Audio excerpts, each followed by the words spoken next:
Sarah, can you give us an idea of just how exceptional this heat wave is?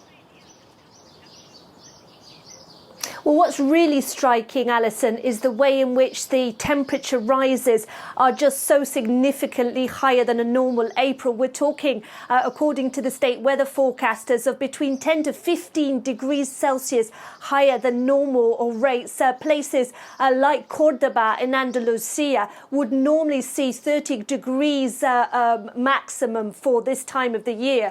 And they've actually had 37 degrees yesterday. Very, very hot and very, very dry. There are parts of the country that haven't seen rainfall for more than 130 days, and that's making it incredibly difficult for farmers, for instance. The weather forecasters say today and Friday will be the peak of this peak of intense temperatures. Madrid, where I am, is expected to hit 30 degrees today, but there's no real sign or definite end date for this. The weather forecasters think those hot temperatures could continue into the weekend. Sarah, you mentioned it's been difficult for farmers. We imagine it's been difficult for normal people as well. Can you tell us more about the impacts this heat is having and how Spain has been coping with it?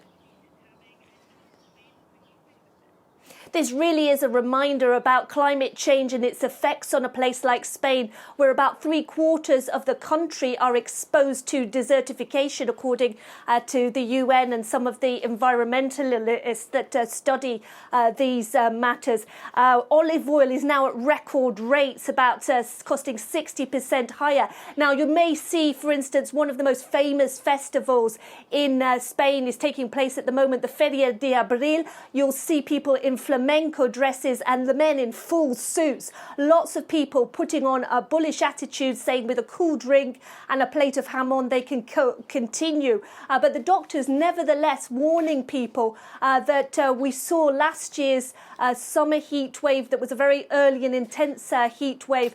The experts thought about 4,700 excess deaths were caused by basically conditions brought on by the extreme heat, and doctors saying that people who are vulnerable, like the elderly and the young, should be very, very careful in these conditions indeed. All right, Sarah, you will be following the situation for us. Thank you very much for that update. That's our correspondent, Sarah Morris, reporting there from Madrid.